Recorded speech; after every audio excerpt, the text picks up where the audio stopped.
Hello बच्चों, कैसे हैं सभी लोग। आई थिंक सब बढ़िया मज़े में होंगे। देखो हमने 2 चैप्टर कंप्लीट कर लिए हैं। सॉलिड स्टेट कंप्लीट कर लिया, D and F block complete कर लिया। ठीक है, अब हम बात करने वाले हैं नेक्स्ट चैप्टर बायोमोलिक्यूल की, जैवाणु की।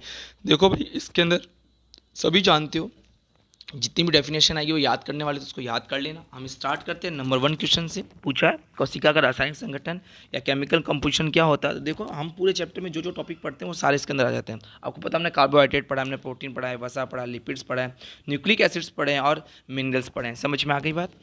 तो ये सभी इसके अंदर इसका रासायनिक संगठन में आते हैं, तो ये नोट कर लेना दोनों मीडियम वाले बच्चे। Chemically a cell composed of a carbohydrate, proteins, fat, lipids, minerals, water and various inorganic and organic substance. कर लोगे याद? कोई दिक्कत किसी को नहीं होनी चाहिए मेरे अकॉर्डिंग। चलो आगे बात कर लें। चलो क्वेश्चन नंबर 2 देखो क्या है। मोनोसैकेराइड्स क्या होते हैं। तो सिंपल सी बात है भाई, मोनोसैकेराइड्स क्या होंगे? जिसके अंदर एक से ज़्यादा OH ग्रुप हो, या फिर उसके अंदर CHO ग्रुप हो, एल्डिहाइड ग्रुप हो, या तो ये साथ में हो, या फिर OH के साथ में कौन हो? कीटोनिक ग्रुप हो। कीटोनिक ग्रुप क्या होता है? अगर इसके दोनों तरफ RR ग्रुप लगे होते हैं तो कौन सा ग्रुप बोलते हैं हम लोग? कीटोन ग्रुप बोलते हैं। अगर इस कार्बोनाइल ग्रुप की तरफ अगर एक भी H लग जाए तो उसको एल्डिहाइड ग्रुप बोल देते हैं। ठीक है, तो इसके अंदर या तो पॉलीहाइड्रोक्सी एल्डिहाइड हो और कीटोन हो। ठीक है, और इनका हाइड्रोलाइसिस या जल अपघटन नहीं होता है। तो इसको आप नोट कर सकते हो आराम से। समझ गए सभी लोग अच्छे से? ठीक है, आगे बढ़े। चलो जी, एग्जाम्पल दे रखा है ग्लूकोज और फ्रक्टोज का, इनका हाइड्रोलाइसिस नहीं होता है। अशर्करा क्या होती है? तो आपको बता रखा है, अशर्करा स्वाधीन जलमाव विलेय कोलाडी विलेय बनाने वाले अक्ष ठोस होती है। एग्जाम्पल सेलोज और स्टार्च है। तो आप लिख लेना, इसका आंसर लिख लो, the carbohydrates having no sweet taste are called non sugar. ठीक है, तो ये करवा रखा है मैंने, है ना। आपने वीडियोस देखोगे तो उस वीडियो में मैंने बाकायदा आपको डेफिनेशन सहित अच्छे से इसको डिराइव कर रखा है। आगे बढ़े, कर लोगे इसको। चलो क्वेश्चन नंबर 4 देखो क्या कर रखा है। स्टार्च तथा सेलुलोज में मुख्य संरचनात्मक अंतर क्या होता है। बोल रहा है स्टार्च जो होता है उसकी स्ट्रक्चर में क्या होता है और सेलुलोज की स्ट्रक्चर में क्या होता है। तो देखो यहाँ पर एक बात आपको मैं बता दूँ, स्टार्च में होता है अल्फ़ा ग्लूकोज होता है।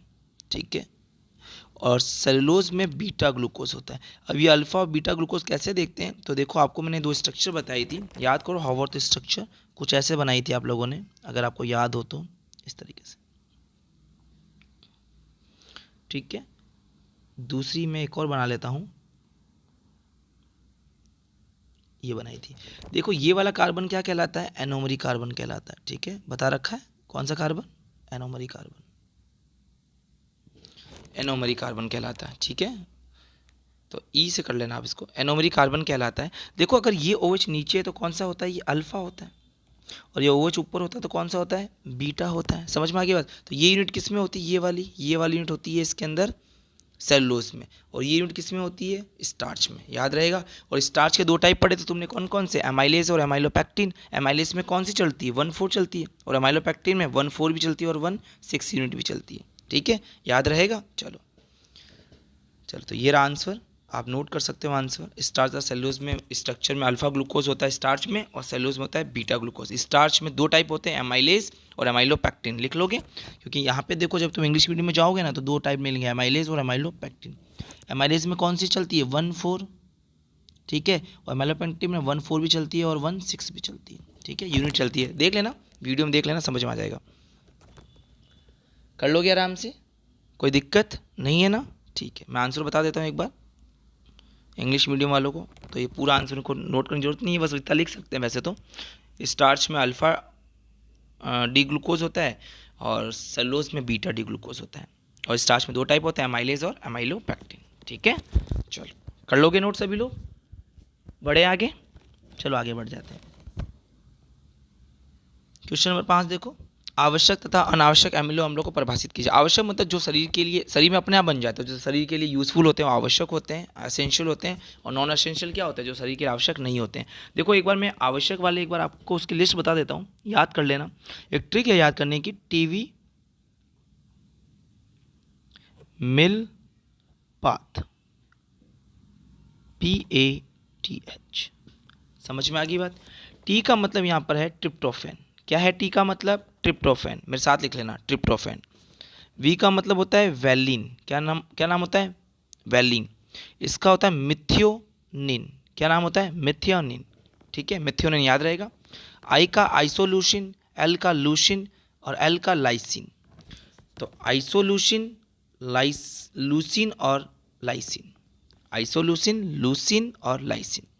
पी का फेनिल एलेनिन, क्या नाम है, फेनिल एलेनिन। ए का याद रखना आर्जिनिन, क्या नाम होता है ए का, आर्जिनिन, ठीक है। टी का ध्यान रखना थ्रियोनिन, टी का क्या है, थ्रियोनिन। इस टी का क्या था, ट्रिप्टोफैन, ठीक है। एच का मतलब यहाँ पे क्या है, हिस्टिडीन। समझ में आ गई बात। तो जो जो मैंने वर्ड बोले आप उनको लिख लेना। चलें आगे, चलो। तो ये आवश्यक डेफिनेशन कर रखी है, आप दोनों डेफिनेशन को मैं एक बार दिखा देता हूँ, अच्छे से याद कर लो। तो अनावश्यक अमीनो एसिड्स की और आवश्यक अमीनो एसिड्स की डेफिनेशन लिखी हुई है, इंग्लिश मीडियम वालों को मैं अभी दिखा देता हूँ, ठीक है, हो गया। तो आप इसको नोट कर लेना, ये इंग्लिश मीडियम वाले बच्चे उतार सकते हैं आराम से। ये लो जी, अब बढ़िया से उतार लो, पूरा अच्छे से दिखेगा, हो जाएगा यहाँ तक, कोई दिक्कत नहीं होनी चाहिए। चलो बढ़िया, आगे बढ़े। इसके एग्जाम्पल दे रखे हैं तो लिख लेना, और मैंने सारे एग्जाम्पल आपको पहले ही बता दिए, तो कर लेना आराम से।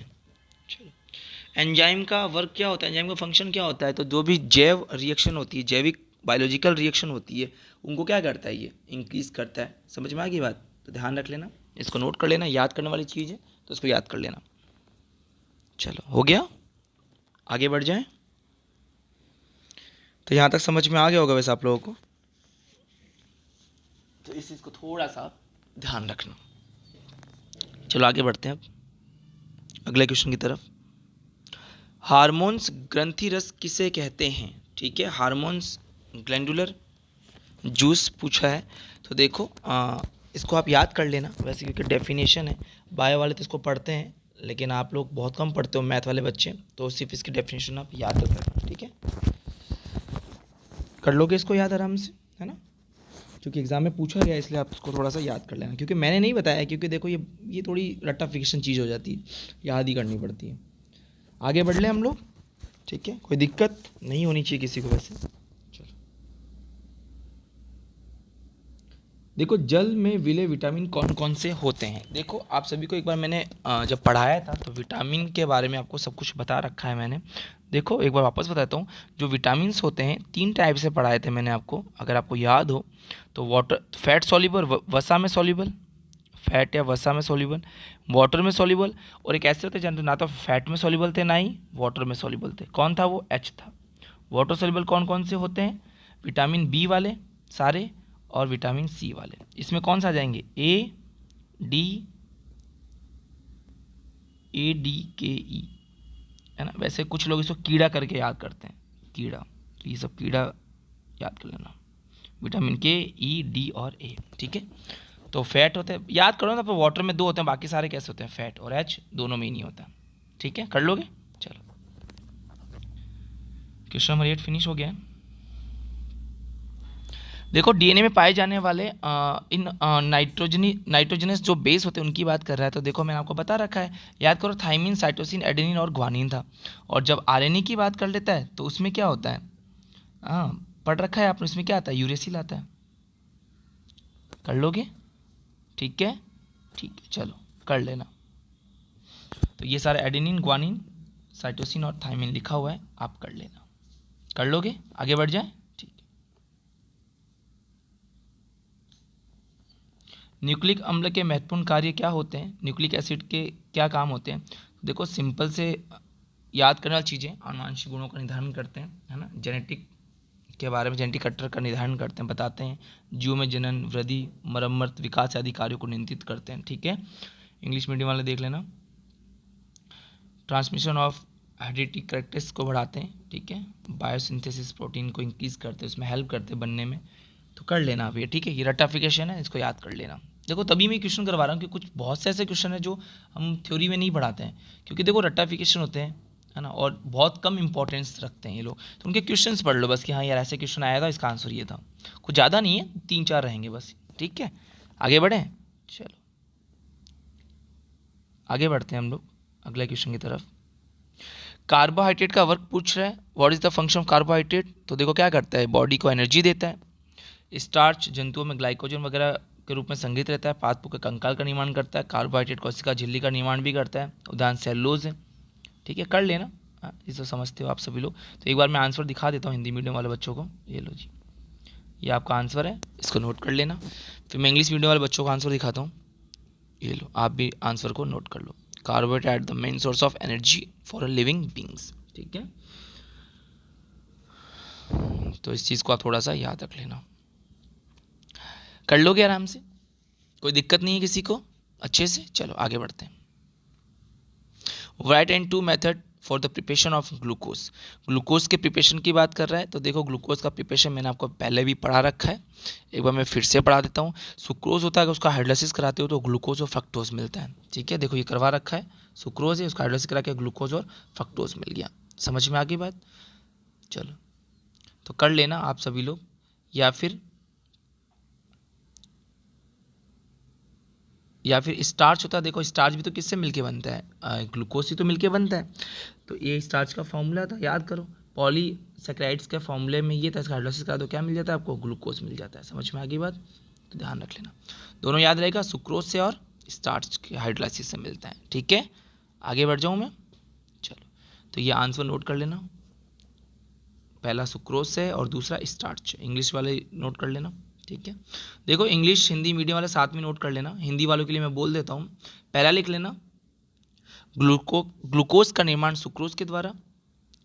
लिख लेना, सुक्रोज का जल अपघटन करवाने पर डाइल्यूट और या डाइल्यूट SO4 की उपस्थिति में फ्रक्टोज और ग्लूकोज का निर्माण होता है। दूसरा लिख लेना, ग्लूकोज का निर्माण स्टार्च से। ठीक है, डाइल्यूट SO4 तथा 393 केल्विन पर 2 से 3 एटमॉस्फेयर प्रेशर लेने पर ग्लूकोज का निर्माण होता है। ठीक है, कर लोगे दोनों, लिख लेना हिंदी मीडियम वाले बच्चे, जो मैंने बात बोली है आप लिख लेना। बढ़ जाएं आगे, कर लोगे, कोई दिक्कत नहीं है। चलो, सिकल सेल एनीमिया रोग क्या होता है, is the most important question. ठीक है, मैंने इसमें नहीं पढ़ाया था, लेकिन इसमें मैं बता रहा हूँ क्योंकि मुझे पता था, क्योंकि रट्टाफिकेशन है और मैं इसको क्वेश्चन में पढ़ा दूंगा। देखो जो चीज़ें हमारे सिलेबस में, जो भी मान लो मैं कोई चैप्टर पढ़ा रहा हूँ, उसमें अगर कोई टॉपिक छूट रहा है ना, तो तुम टेंशन ना लो कि सर ये तो टॉपिक छूट गया है, तो आपने पढ़ाया नहीं है, क्योंकि मुझे पता है वो टॉपिक कहाँ मुझे पढ़ाना है। समझ में आ गई बात, तो मैं उस टॉपिक को वहाँ इंक्लूड कर दूंगा। जैसे आज देखो सिक्कल सेल एनीमिया रोग मैंने उस वक्त नहीं बताया, लेकिन आज बता रहा हूँ, ध्यान रखना। हीमोग्लोबिन में वैलिन अम्ल द्वारा ग्लूटामिक अम्ल हटाने पर हीमोग्लोबिन के गुण बदल जाते हैं तथा इससे सिक्कल सेल एनीमिया रोग कहते हैं। तो कुल मिला के हीमोग्लोबिन में क्या होता है, वैलिन अम्ल होता है, उसकी जगह ग्लूटामिक एसिड आ जाता है। ठीक है, तो इसको याद कर लेना, नीचे लिखा हुआ होगा, देखो देखो ये रहा, दिखा देता हूँ। देखो ये वैलिन, एस्ट्रिडिन, ल्यूसीन, थ्रियोनिन है ना, प्रोनिन। तो देखो ये यहाँ पर देखो चेंजेबल आएगा कुछ ना कुछ। देखो ये लाइसिन है, लास्ट में लाइसिन। समझ में आ गई बात। ठीक है, तो ग्लूटामिक देखो ये हुआ क्या, सिक्कल सेल एनीमिया रोग कब हो रहा है, तुम देख रहे हो जब इसको रिप्लेस कर रहा है। देखो ग्लूटामिक को कौन रिप्लेस कर रहा है, वैलिन ने रिप्लेस कर दिया। ठीक है, तो इस चीज़ का थोड़ा सा ध्यान रख लेना। समझ में आ गई बात। तो इसमें जो चेंजेस आते हैं ना, इसके कारण ऐसा होता है, तो इस चीज़ का थोड़ा सा ध्यान रख लेना। कर लोगे इसको आराम से, कोई दिक्कत नहीं है ना। चलो जी, तो इसके आंसर को पढ़ लेना। ठीक है, चलो आगे बात करते हैं हम लोग अब। कर लोगे इसको आराम से, कोई दिक्कत नहीं है ना। देखो ग्लूटामिक की जगह कौन आ गया, वैलेनिन आ गया। ध्यान ना, बुक में थोड़ा गलत लिखा हुआ है। बुक में इसने प्रियोनिन PRO के बारे में लिख दिया है, प्रोनिन के बारे में कुछ ऐसा कुछ करके लिख दिया उसने। तो बुक में क्या है ना कि गलत लिख दिया है, तो आप वो सुधार लेना, बुक वाला मत करना, है ना।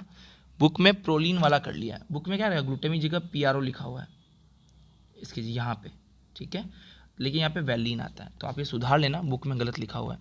मैं वापस बता देता हूँ जिन बच्चों को नहीं समझ में आया है। देखो ग्लूटामिक की जगह कौन आ गया, वैलिन आ गया। ठीक है, इसलिए सिक्कल सेल एनीमिया रोग होता है, लेकिन बुक में यहाँ पे PRO प्रोलिन लिखा हुआ है। ठीक है, जो गलत है, यहाँ पे क्या आएगा, वैलिन ही सही आएगा। ठीक है, तो बुक वाला सुधार लेना, क्योंकि जब आप पढ़ोगे ना इसकी लाइन को, तो आपको समझ में आ जाएगा कि वो लिख कुछ और रहा है और फॉर्मूले में कुछ और बता रहा है। समझ में आ गई बात, आगे बढ़ जाए। चलो, तो इसको एक बार नोट कर लो सारे बच्चे एक बार। ये लो जी, इंग्लिश मीडियम वाला नोट कर लो, एक बार हिंदी मीडियम वाला नोट कर लो सभी लोग। चलो वीडियो को पॉज करके नोट कर लेना। अब मैं इंग्लिश मीडियम वालों को नोट करा देता हूँ। नोट कर लो बच्चों, ये लो, ठीक है। तो इसका आप ध्यान रखना, सिंपल सी बात है, ग्लूटामिक एसिड की जगह वैलिन आ जाता है, इसलिए सिकल सेल एनीमिया रोग हो जाता है। ये जो लास्ट की स्ट्रक्चर दिखाई दे रही है ये वाली, इसको याद कर लेना बस, और लिख देना अपनी लैंग्वेज में। ये इसको बनाना बहुत जरूरी, सिकल सेल एनीमिया। इस बार आ सकता है, आई थिंक बहुत टाइम हो गया नहीं आया ये क्वेश्चन, हो जाएगा। आगे बढ़े, चलो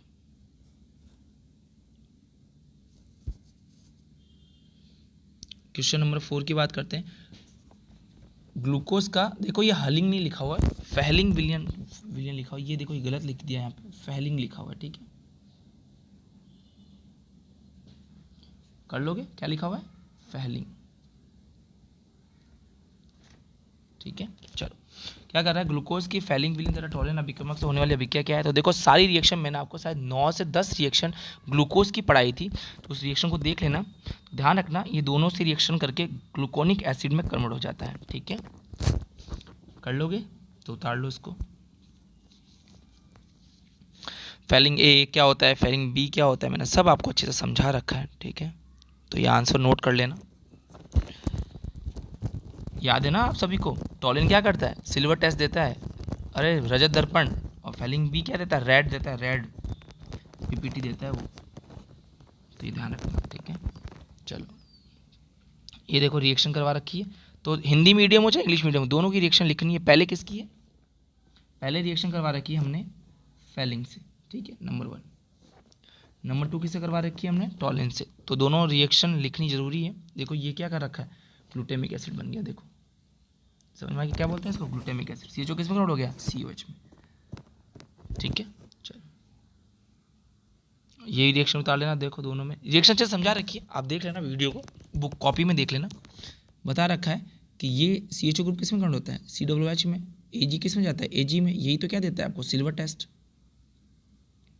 याद है, रजत दर्पण बोला था, ठीक है। तो रजत दर्पण टेस्ट देता है, ठीक है, ये ध्यान रख लेना, ठीक है। कर लेना आप लोग, बढ़ जाएंगे। हार्मोन्स को रासायनिक दूध क्यों कहते हैं, देखो ये पूरा क्वेश्चन क्या लिखा हुआ है, हार्मोन को रासायनिक दूध क्यों कहते हैं, ठीक है, लिख लो। हार्मोन्स को रासायनिक दूध क्यों कहते हैं, क्योंकि ये अपनी उत्पत्ति स्थल से दूर की कोशिकाओं में कार्य करते हैं, ठीक है भाई। मान लो अपने बॉडी के किसी एक छोर पे, तो दूसरे छोर की कोशिकाओं या सेल में भी क्या करते हैं, वर्क कर लेते हैं, इसलिए ऐसा होता है। कर लोगे, कोई दिक्कत नहीं। Hormone are known as chemical messenger because they are secreted by gland and they work in the cell and the tissues away from their origins। समझ में आ गई बात, तो इसको भी आप नोट कर लेना। बढ़ जाए आगे, चलो चलो जी, अपना फेवरेट क्वेश्चन देखो। अब से जो भी 3 क्वेश्चन आए ना बहुत ही इंपॉर्टेंट, सिकल सेल एनीमिया वाला हुआ, या फिर सम विभव बिंदु आइसोलेक्ट्रिकल पॉइंट हुआ, या सम विभव बिंदु हुआ, ठीक है, या ज्यूटर आयन वाला हुआ, ये तीनों बहुत इंपॉर्टेंट, तीनों में से एक आ ही जाता है क्वेश्चन, ठीक है। एमिनो अम्लों को समविभव बिंदु क्या है, परिभाषित कीजिए। भाई आपको बता रखा है ऐसे पीएच का मान जिसमें आपने इलेक्ट्रोड लगा दिए तो अमीनो एसिड्स ना तो किसी भी इलेक्ट्रोड की तरफ नहीं जाता है, तो वही क्या कहलाता है, समविभव बिंदु कहलाता है। चलो जी आंसर को नोट कर लो, ठीक है। ऐसा क्यों होता है, क्योंकि जीटोराइट आयन बनता है जिसमें प्लस भी होता है और माइनस भी होता है, ठीक है। कर लोगे, चलो मैं आंसर बता देता हूँ, ये उतार लेना आप लोग सभी लोग। ये जो देख रखा है ना ये वाला, ये सभी लोग नोट करना, ठीक है, हिंदी और इंग्लिश मीडियम दोनों वाले। ज्यूटाइन बन गया, देखो माइनस बन गया और प्लस वाला बनेगा, तो इलेक्ट्रोड, एक इलेक्ट्रोड बोलेगा मेरी तरफ आ, दूसरा इलेक्ट्रोड बोलेगा मेरी तरफ आ। ये बोले मैं कहीं नहीं जाऊँगा, मैं तो बीच में रहूँगा भाई, सिंगल रहेगा ये, समझ गए, बहुत होशियार हो। चलो जी, लो भैया इंग्लिश मीडियम वालों, तुम्हारे लिए एक्सप्लेन ज़्यादा कर रखा है मैंने, है ना। हिंदी मीडियम वालों तो ये मत सोचना पक्षपात नहीं कर रहा हूँ, बिल्कुल भी ध्यान रखना। कोई बात नहीं, ज्यूटर आयन का केस लिखा हुआ है ना, और कोई बड़ी बात नहीं है, और पीएच का रेंज लिखा हुआ है, तो आपको हिंदी मीडियम वाले बच्चों को इस पर ध्यान नहीं देना है, आप तो बस जो मैंने बता दिया आप वो कर लेना, ठीक है, समझ में आ गई बात। और हिंदी मीडियम वाले बच्चे बस स्ट्रक्चर के आगे शायद मत करना, कोई ज़रूरी नहीं है, इतना नहीं पूछा जाता है वैसे, तो इतना बहुत है जितना आप लोगों ने कर लिया है। आगे बढ़ जाए, चलो जी अब आगे बढ़ जाते हैं हम लोग। आधे पे पहुंच गए भी, 50% है, मज़ा आ गया है। एंजाइम तथा हार्मोन्स में एक समानता तथा एक असमानता लिखनी है। तो देखो भाई, याद करने वाली चीज़ है। पहले तो सिमिलरिटी लिखी हुई है, तो आप सभी लोग पहले सिमिलरिटीज उतार लीजिए। चलो, पहले सिमिलरिटीज लिखी हुई है तो देख लो, पढ़ लेना। तो एंजाइम की तरह हार्मोन भी शरीर उत्प्रेरक का कार्य करते हैं। ये अल्प मात्रा में प्रयुक्त होते हैं तथा क्रिया के दौरान प्रयुक्त नहीं होते हैं। हार्मोन्स और इस दोनों में डिफरेंस क्या है, तो नीचे 3 डिफरेंस लिखे हुए हैं। तीनों डिफरेंस को अच्छे से याद कर लेना, लिख लेना। ठीक है, चलो मैं अब आगे बढ़ता हूँ। सिमिलरिटीज़ और डिफरेंस लिखा हुआ है, इंग्लिश मीडियम वाले लिख लेना इसको आराम से। ठीक है, देखो याद करने की चीज़ है। इसका तो मैं क्या बताऊँ, रट्टाफिकेशन है ये। सोचो बायो वाले कभी कभी कितना रट्टा मारते हैं। देखो जो भी है, मैथ वाले बच्चे हैं, जो भी ये क्वेश्चन है ना, आप बुक मत पढ़ना। जो भी क्वेश्चंस में देख दिया जाए बस वो क्वेश्चन सारे पढ़ लेना है ना, कि जो तुम क्वेश्चन पढ़ोगे ना वही सारा कवर हो जाएगा इसके अंदर, जो जो छूटा हुआ है। समझ में आ गई यहाँ तक बात? चलिए जी आगे बढ़ें। चलो, हाँ जी, प्रोटीन का विकृतीकरण या डीन्यूट्रिशन कैसे होता है समझाया था ना, अगर आपने प्रेशर या कुछ लगा दिया हो। ठीक है, तो देखो ये मैंने आपको अंडे का एग्जांपल देकर समझाया था वैसे, है ना। अगर आप प्रोटीन की जो स्ट्रक्चर होती है, उसके अंदर आप टेम्परेचर, प्रेशर, पीएच में अगर चेंजेस कर देते हो तो प्रोटीन की संरचना क्या हो जाती है, उसमें डीन्यूट्रिशन हो जाता है। ठीक है ना, तो ध्यान रख लेना। तो मैं एग्जाम एक बार दिखा देता हूँ, एक बार। काफ़ी बड़ा लिख रहा है मुझे ये। चलो एक बार आंसर में दिखा रहा हूँ एक बार, ये लो जी देख लो। ठीक है, तो हिंदी मीडियम वाले एक बार देख लो। एक बार मैं इसको जूम भी कर दूंगा, अगर नहीं दिखाई दे रहा मैं बोल देता हूँ। प्रोटीन एक जटिल त्रिविमीय संरचना वाले अणु होते हैं। भौतिक परिवर्तन जैसे ताप, दाब, पीएच में परिवर्तन तथा लवण या रासायनिक कारकों की उपस्थिति में प्रोटीन की प्राकृतिक संरचना का बिखरना प्रोटीन का विकृतीकरण कहलाता है। विभिन्न परिवर्तन के कारण हाइड्रोजन आबंध में अस्त व्यवस्था उत्पन्न होती है, टूट जाते हैं मतलब, जिससे प्रोटीन अणु नियमित तथा विशेष आकृति से अकुंडित होकर अधिक टेढ़ी मेढ़ी आकृति में परिवर्तित हो जाते हैं। विकृतीकरण के कारण प्रोटीन अपने जैविक शीघ्रता खो देती है। रासायनिक रूप से विकृतीकरण के कारण प्रोटीन की द्वितीय तथा तृतीय संरचना प्रभावित होती है, किंतु प्राथमिक संरचना में कोई परिवर्तन नहीं होता है। विकृतीकरण की यह प्रक्रिया अनुत्क्रमणीय होती है। चलो देखो जी, एक बार मैं जूम कर देता हूँ। चलो यहाँ तक देख लो एक बार, टेढ़ी मेढ़ी तक देख लिया। चलो फिर उसके बाद मैं यहाँ तक जूम कर देता हूँ। हो गया, बढ़ जाए आगे। चलो आप लोग देख लो, इंग्लिश मीडियम में जितने बच्चे, आंसर शायद बड़ा है, मैं बोल देता हूँ एक बार आप लोगों के लिए भी। डीन्यूट्रिशन और प्रोटीन की बात करें, a protein present in the biological system with a unique 3 dimension structure and biological activity is known as the native protein. When a native protein is subject to either some physical changes or chemical changes by taking part in certain chemical reaction which bring about a change in pH, this leads to denutrition of the native protein. The denutrition is due to the breaking of the hydrogen bond, as a result of which the globules unfold and helix get uncoiled. The protein loses its biological activity on account of denutrition. Chemical denutrition does not change the primary structure of the protein and only brings about change in secondary and tertiary structures. लिख लोगे? एक बार आप लोगों के लिए मैं zoom कर देता हूँ, देख लो, विच तक देख लो, कर लोगे? ठीक है, चलो विच के बाद भी देख लेना, ये लो, हो गया सभी का। गला बैठ गया तुम लोगों की वजह से पढ़ा पढ़ा के। अच्छा, बहुत जगह पढ़ाना पड़ रहा है भाई, हैं? चलो कर लोगे यहाँ तक। ये क्वेश्चन आनुवंशिक code, what is genetic code, math वाले बच्चे इसको याद कर लेना, है ना बेटा। जो भी लिखा हो उसको याद कर लेना। बायो वाले तो पढ़ चुके हैं आनुवंशिक कोड या जेनेटिक कोड क्या होते हैं। ठीक है, तो न्यूक्लियोटाइड, ट्रिप्लेट तथा अमीनो अम्ल के बीच संबंध को आनुवंशिक कोड कहते हैं। mRNA के 3 क्षारों के समूह द्वारा व्यक्त करते हैं। जैसा कि पहले बताया कि किसी विशिष्ट प्रोटीन संश्लेषण के डीएनए में निहित होते हैं। पढ़ लेना, अब इसमें तो मैं क्या समझाऊँ आपको, है ना। तो ये आनुवंशिक कोड के बारे में लिखा हुआ है, पूरा ढंग से देख के पढ़ लो और नोट कर लो।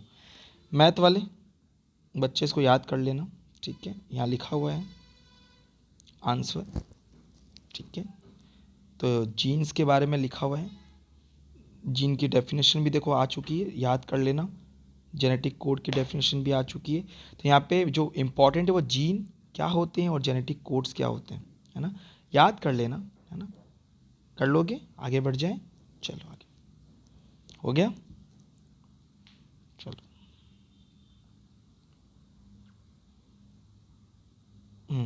प्रोटीन की प्राथमिक और द्वितीयक संरचना में विभेदीकरण कीजिए। प्रोटीन की जो प्राइमरी और सेकेंडरी स्ट्रक्चर होती है ना, उसमें क्या डिफरेंस होता है। तो देखो आप सभी को वैसे तो मैंने बता रखा है, क्योंकि इसकी स्ट्रक्चर मैंने आपको बोर्ड पे बहुत अच्छे से समझाई थी, और शायद इसके नोट्स में भी मैंने आपको समझाया था ना। तो प्रोटीन की प्राथमिक संरचना, प्रोटीन अल्फा अमीनो अम्ल द्वारा बने होते हैं। प्रोटीन की प्राथमिक संरचना का निर्माण अमीनो अम्ल के रेखीय क्रम में पेप्टाइड बंध द्वारा जुड़ने से होता है। ठीक है, याद करो प्राइमरी स्ट्रक्चर में क्या था, सारे लीनियर फॉर्म में थे। समझ में आ गई बात। और याद करो जो सेकेंडरी स्ट्रक्चर थी, है ना, उसको आपने दो पार्ट में डिवाइड किया था, अल्फ़ा और एक बीटा। याद है, बीटा प्लेटेड सीट अल्फ़ा में आपको मैंने बताया था, याद है। चलो जी ठीक है, तो ये नोट कर लेना एक बार, मैं थोड़ा सा अच्छे से दिखा देता हूँ। ये रहा प्रोटीन की, फिर उस यहाँ तक उतारने के बाद लिख देना, प्रोटीन की प्राथमिक संरचना में पेप्टाइड बंध, हाइड्रोजन बंध तथा डाइसल्फाइड बंध पाए जाते हैं। प्रोटीन की उपस्थिति अमीनो अम्ल के क्रम में किसी भी अमीनो अम्ल के क्रम का परिवर्तन पूरे प्रोटीन अणु के गुणों तथा जैविक सत्ता को बदल देता है। कर लेना इसको। चलो भाई इंग्लिश मीडियम वालों, तुम्हारे तो मैंने पूरा का पूरा देखता हूँ, इसके अंदर और तो नहीं है, नीचे की तरफ नहीं है, तो आप यही नोट कर लेना। वैसे मैंने पूरा समझा रखा है, तो पढ़ लेना।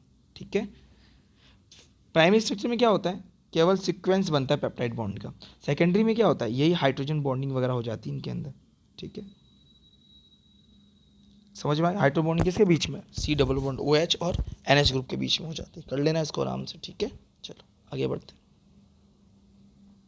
हाँ जी, किसी ने मुझसे पूछा था सब परिवर्तित ध्रुवण घूर्णन समझाइए क्या होता है, एक्सप्लेन म्यूटा रोटेशन। अच्छी तरह एक्सप्लेन मैं इसको करूँगा आपके लिए स्टीरियो केमिस्ट्री में। अभी आप याद कर लेना इसको, है ना। दो तरह के मान होते हैं, एक लेफ्ट की तरफ जाता है और एक राइट की तरफ जाता है। ठीक है, जैसे मान लो ये कोई सॉल्यूशन है ना, तो देखो एक ही समय में इसके अंदर लेफ्ट भी जाता है और एक राइट ही जाता है। तो एक पॉजिटिव होता है, दूसरा नेगेटिव होता है। ग्लूकोज के लिए मैंने आपको मान वैल्यू बता रखी है ना, तो इसकी डेफिनेशन आप याद कर लेना। एक बच्चे मुझे मैसेज किया था इसकी डेफिनेशन बता दो, देखो इसकी डेफिनेशन इस क्वेश्चन में आ गई है, तो आप नोट कर लेना। ठीक है, चलो।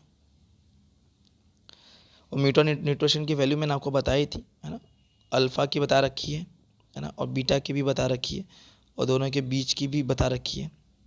तो अल्फ़ा कितनी है +112, बीटा की कितनी दे रखी है इसने +19, और दोनों की इक्विलिब्रियम कितनी होती है 52.4 के आसपास होती है ना, बताया था ना ये तो। चलो तो कर लेना इसको, कोई दिक्कत वाली बात नहीं है ना। ये मैंने आपको समझा रखा है पहले बोर्ड पे। चलो हो गया, आगे बढ़े। चलो ये देख लो एक बार, है ना। अल्फ़ा डी ग्लूकोज और बीटा डी ग्लूकोज का देखो, वैसे मैं समझाया था, देखो। ठीक है, अल्फ़ा का इतना होता है, बीटा का इतना होता है, और बीच में इक्विलिब्रियम का इतना होता है। तो आप पूरा याद मत करना, पूरा मत उतारना, ऊपर की डेफिनेशन उतार लेना और स्ट्रक्चर उतार लेना बस। ठीक है जी, कर लोगे क्या सभी लोग, कोई दिक्कत नहीं होनी चाहिए फिलहाल। देखो थोड़ी थ्योरी है इस बायोमोलिक्यूल, सिर्फ एक ही चैप्टर है, थोड़ा सा बायोमोलिक्यूल हुआ, एक चैप्टर और है 70 नंबर वाला, है ना। जनरल लाइफ में केमिस्ट्री की बात करेंगे ना, तो उसके अंदर भी थोड़ी थ्योरी आएगी बस, तो वो याद तो करना ही पड़ेगा ना, उसका तो कोई रीज़न है नहीं अपने पास। चलो जी, मोस्ट इंपॉर्टेंट क्वेश्चन डाल देना। विटामिन B12 का केमिकल नेम क्या होता है, तो साइनोकोबालेमीन होता है, साइनोकोबालेमीन। कर लोगे। और इनसे होने वाला रोग पर्सियस एनीमिया याद है, और कैसे इनसे बच सकते हो वो भी लिखा हुआ है, देखो उत्तर दिखा दूँ मैं। ये लो आंसर देख लो सभी लोग, बच्चे हिंदी मीडियम वाले देख लो पहले। विटामिन A से रेटिनॉल, ठीक है, कर लोगे आराम से। और विटामिन A की कमी से जीरोथैलीमिया। विटामिन B12 से प्रकाशीय रक्ताल्पता, पर्सियस एनीमिया लिख देना। प्रकाशीय रक्ताल्पता का मतलब क्या है, यहाँ पे परनीसियस लिखा होगा, देखना पर्सियस होता है वैसे वो, लेकिन बुक में परनीसियस एनीमिया लिखा हुआ है, तो लिख लेना जो लिखा हुआ परनीसियस एनीमिया। ठीक है, चलो इंग्लिश मीडियम वाले देख लो। कि सर यहाँ तो आप बढ़िया बढ़िया चार्ट बना के बता रहे हो और हमको थ्योरी में बता रहे हैं, ऐसा कुछ नहीं है। चलो जी, तो देख लो एक बार आप सभी लोग। ठीक है, सोर्स विटामिन A के सोर्स में नीचे और दिखा दूंगा एक बार, शायद इस पेज को मुझे और बड़ा करना चाहिए था। ये टाइपिंग वाले भी कभी कभी मज़े ले जाते हैं यार। हो गया, चलो फॉर्म के बाद में ये, ठीक है, कर लोगे सोर्स के बारे में। चलो आगे बात करते हैं। देखो डीएनए आरएनए में डिफरेंस पूछा है, लिख लेना भाई हिंदी मीडियम वालों, ये तो अपने खून खून में बसा, 10th क्लास से पढ़ते आ रहे हैं। हाँ, थर्ड पॉइंट सबसे ज़्यादा इंपॉर्टेंट है, एडेनिन ग्वानिन थाइमिन साइटोसिन। इसमें एडेनिन ग्वानिन यूरेसिल और साइटोसिन, तो थाइमिन की जगह क्या आता है यहाँ पे, यूरेसिल आता है बस। ठीक है, तो पहला याद रहेगा कि अंदर में पाए जाने गुणसूत्र पाए जाते हैं, आरएनए द्रव में पाए जाते हैं, ये डीऑक्सीराइबोस राइबोस। थर्ड ऑप्शन तो याद ही करना है। डबल हेलिक्स स्ट्रक्चर होती है, इनके सिंगल स्ट्रेट होती है। ठीक है, कर लेना। चलो वीडियो को पोस्ट करके उतार लेना।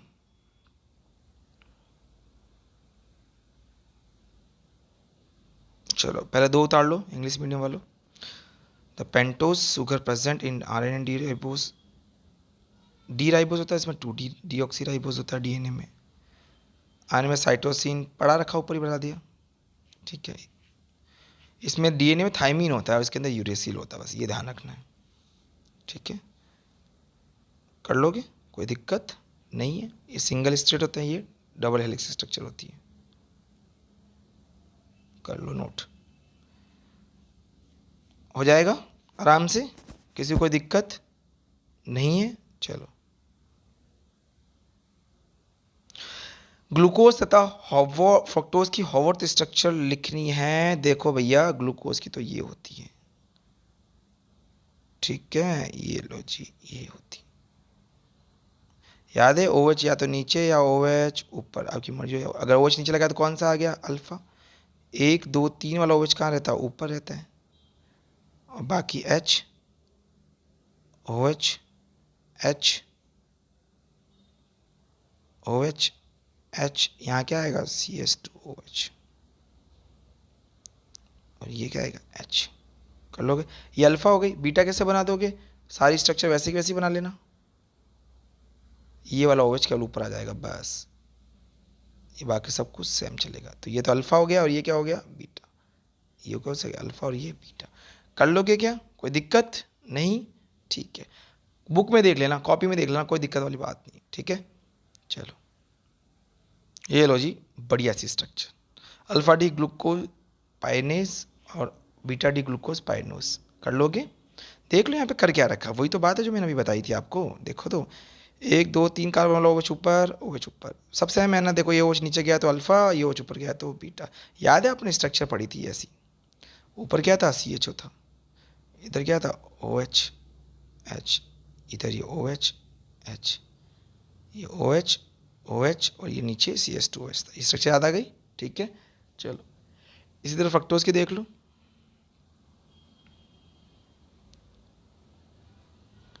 तो हिंदी मीडियम है चाहे इंग्लिश मीडियम में बच्चा हो, सेम स्ट्रक्चर उतार लेगा, स्ट्रक्चर उतार लेना बस, ये लिखना है कि ना वाली कुछ मत। ठीक है, चलो जी, इसमें ध्यान रखना, इसमें बता रखा है, इसमें इसमें देखो 1 कार्बन 2 कार्बन, ये 3 कार्बन, उसमें ध्यान रखना इस तरीके का था, 1 कार्बन 2 कार्बन 3 कार्बन यहाँ आ रहा था, इसमें तीसरा कार्बन यहीं पे आ रहा है। ठीक है, देखो 3 नंबर लिख रखा है मैंने, देखो ये 3 कार्बन और OH हमेशा ऊपर रहता है, बस ग्लूकोज में वो 3 नंबर कार्बन कहाँ आता है, यहाँ 1 2 यहाँ आता है। ठीक है, चलो कर लोगे, कोई दिक्कत नहीं। इसमें फ्यूरिन रिंग होती है, उसमें पाइनोज रिंग होती है ग्लूकोज में, तो दोनों स्ट्रक्चर को उतार लेना बस। ठीक है, चलो, सो नोट दिस स्ट्रक्चर, हो जाएगा सभी का। ठीक है, प्रोटीन को परिभाषित करना है, उसका वर्गीकरण करना है। तो देखो प्रोटीन का नाम ब्रजीलियस ने दिया था, ब्रजीलियस ने। ठीक है, तो इसके देखो आप स्ट्रक्चर कर सकते हो, प्राइमरी सेकेंडरी टर्सरी, है ना, क्वार्टरनरी स्ट्रक्चर के बारे में मैंने आपको बता रखा है। तो इसके आंसर का आप नोट कर लो, मैं आपको धीरे धीरे आंसर को नोट करवा देता हूँ, कर लोगे इसको आंसर को नोट आराम से, है ना। देखो प्रोटीन का संगठन के आधार पर प्रोटीन 2 प्रकार की होती है। देखो थोड़ा सा बड़ा सवाल है पर फिर भी कर लेना, है ना, हो जाएगा, आगे बढ़ जाए। चलो चलो जी, याद है फाइब्रस प्रोटीन वगैरह सब पढ़ा था अपन ने, तो सारे प्रोटीन यहाँ पे पढ़ लेंगे। पहला फाइबर प्रोटीन के बारे में उतार लो। रेशेदार प्रोटीन क्या होता है, रेखीय होते हैं, पॉलीपेप्टाइड श्रृंखला द्वारा अंतराणिक हाइड्रोजन बंध अथवा सल्फाइड बंधों द्वारा जुड़ी होती है।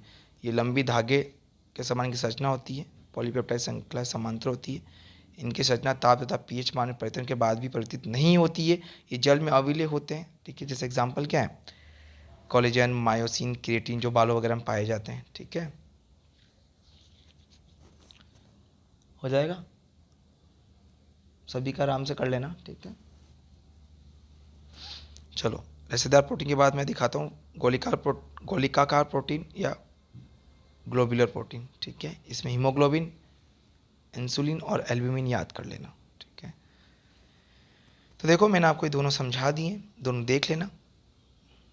आगे बढ़ जाए, इंग्लिश मीडियम वाले बच्चे देख लो, प्रोटीन के बारे में बता रखा है, ये चार्ट है, चार्ट उतार लेना। अगर चार्ट नहीं दिखाई दे रहा मैं बता दूं, क्लासिफिकेशन ऑफ प्रोटीन लिखा हुआ है, 2 पार्ट में डिवाइड कर रखा है, बेस्ड अपॉन कंपोजिशन, दूसरा है based upon hydrolysis product. Based upon composition में फाइब्रस प्रोटीन है और ग्लोबुलर प्रोटीन है। फाइब्रस प्रोटीन में लिखा हुआ है केराटिन, कोलेजन, मायोसिन और फाइब्रिन। ग्लोबुलर प्रोटीन में लिखा हुआ है हीमोग्लोबिन और इंसुलिन। ठीक है, हाइड्रोलाइसिस बेस्ड पे 3 पार्ट में डिवाइड है, सिंपल प्रोटीन में एल्ब्यूमिन और ग्लोबिन, कॉन्जुगेटेड में प्रोटीन और डिराइव्ड प्रोटीन में प्रोटियोज। ठीक है, और पेप्टॉन्स, पेप्टाइड्स। इसके बाद में कॉन्जुगेटेड में 3 पार्ट है, न्यूक्लियोप्रोटीन, ग्लाइकोप्रोटीन और क्रोमोप्रोटीन। एग्जाम्पल दे रखे हैं, लिख लेना। ठीक है, तो देखो यहाँ तक कंप्लीट कर चुके हैं हम लोग, है ना। तो देखो जितना मैंने आपको पढ़ाया आपको पढ़ लेना। एक बात और, है ना, थैंक्स लिखना ज़रूरी है क्या? है, चलो बोल देता हूँ तुमको, थैंक्स फॉर वॉचिंग। है, तुम मुझे थैंक्स बोलो, मैं नहीं बोलूँगा तुम्हें। चलो कोई बात नहीं। देखो जो भी नए बच्चे हैं, मैं बार बार दोहरा रहा हूँ, ये शायद आखिरी बार हो सकता है मेरी तरफ से। आप मेरे जब यूट्यूब चैनल पे जाते हो, देखते हो, तो डिस्क्रिप्शन में देखना, वहाँ पे व्हाट्सअप का लिंक दे रखा है, व्हाट्सअप का। उस व्हाट्सअप के अगर लिंक पे अगर आप क्लिक करोगे, ठीक है, तो आप सीधा मेरे व्हाट्सअप अकाउंट पे जुड़ जाओगे। एक बार मैं उसका डेमो देता हूँ सभी बच्चों को। चलो, अगर आप जब भी खोलोगे तो इस तरीके से मेरा पेज खुलेगा। देखो पेज खुलती इस तरीके से खुल जाएगा, नैन सर केमिस्ट्री वाला। ठीक है, तो देखो मैं इसमें किसी वीडियो में अगर मैं क्लिक करता हूँ, जैसे मान लो मैंने इस वीडियो पे क्लिक किया, ठीक है, तो ये नेक्स्ट वीडियो जो अभी आप देख चुके हो वो वीडियो यहाँ पे खुल गया है। तो मुझे वीडियो नहीं देखना है, एक बार डिस्क्रिप्शन लोड हो रहा है, वो लोड हो जाए, उसके बाद हम लोग बात करते हैं। चलो जी, लोड हो गया है। तो आप क्या करोगे, यहाँ पे ये जो पॉइंट दिखाई दे रहा है आपको, यहाँ क्लिक करोगे, देखो ये वाला दिख गया सभी को, देखो ये वाला। ठीक है, जैसे ही आप यहाँ पे क्लिक करोगे, देखो यहाँ पे आएगा व्हाट्सअप केमिस्ट्री व्हाट्सअप ग्रुप में जुड़ने के लिए। देखो ये रहा, कर लोगे आराम से, ये रहा वो ग्रुप। ठीक है, तो कर लेना। ठीक है, चलो जी, तो जैसे आप यहाँ पे जुड़ोगे, यहाँ पे क्लिक करोगे आप लोग, देखो सीधा मेरे आप इस तरीके से चैट अकाउंट पे खुल जाओगे आप। ठीक है, तो chat.whatsapp.com आएगा कुछ ऐसा करके, और यहाँ पे आप जैसे क्लिक कर दोगे, इस तरीके से आप मेरे व्हाट्सअप ग्रुप में जुड़ जाओगे। समझ में आ गई यहाँ तक बात? तो सभी बच्चों को मैंने समझा दिया है कि किस तरह से आप मेरे व्हाट्सअप ग्रुप लिंक पे जुड़ सकते हैं। ठीक है बच्चों, तो इस चीज़ का, तो यहाँ तक सभी को बातें समझ में आ गई होगी। ठीक है, और मेरे चैनल को लाइक कीजिए, सब्सक्राइब कीजिए, है ना। देखो मुझे बार बार बोलना नहीं पड़ा है ना तुम्हारे लिए, तो लाइक कीजिए, सब्सक्राइब कीजिए और शेयर कीजिए। ठीक है, और इसी तरह जो 2 चैप्टर और बचे हैं, इसके बाद में ये आप कंप्लीट कर लेना, फिर आपको केमिकल काइनेटिक्स के एक साथ सारे वीडियो मिल जाएंगे, सारे 7 दिन के एक साथ दे दूंगा, फिर रोज़ आराम से देखते रहना। समझ में आएगी बात? और बेल आइकन को क्लिक करना मत भूलो, क्योंकि अगर बेल आइकन को अगर तुम क्लिक नहीं करोगे तो चीज़ें तुम्हारे पास टाइम से नहीं पहुंच पाएगी। तो उस चीज़ का आप थोड़ा सा सभी बच्चे ध्यान रखें, तो बेल आइकन को क्लिक ज़रूर करो। ठीक है, ताकि मेरी इन्फॉर्मेशन, जैसी वीडियो अपलोड होगा आपके पास इन्फॉर्मेशन पहुंच जाएगी। और हम टेस्ट रखेंगे इस बार, संडे को टेस्ट रख सकता हूं मैं सुबह 9 बजे। समझ में आ गई बात? या फिर मंडे को रखेंगे अपने टाइम पे, जो अपना टाइम है ना। समझ में आ गई बात? या संडे को टेस्ट रखेंगे हम, है ना। तो जो भी बच्चे हो संडे को 9 बजे लाइव आ जाना, अगर आपकी और कोई अदर क्लास नहीं हो तो। ठीक है, वरना हमारा टेस्ट उसी टाइम पे होगा, या मंडे को टेस्ट होगा उसी टाइम पे। समझ में आ गई होगी बात सभी को? तो आप बेल आइकन को क्लिक कर देना, आपके पास इन्फॉर्मेशन पहुंच जाएगी। Okay, thank you so much. और एक बात और सभी बच्चों के लिए, जितने भी बच्चे हैं वो रेगुलर देखो जो वीडियो को देख रहे हैं ना बच्चों, इनके नोट्स बनाओ। देखो नहीं बनाओगे ना तो तुम्हारे लिए प्रॉब्लम क्रिएट होगी, चीज़ें बढ़ जाएगी। क्योंकि ये लॉकडाउन कब तक चलेगा ना तुम्हें पता ना मुझे पता है, तो पढ़ाई तो तुम्हें करनी है, एग्ज़ाम तो टाइम से ही होगा ना। ठीक है, चलो ऑल द बेस्ट। तो आई थिंक मेरी बातें आपको समझ में आ गई होगी।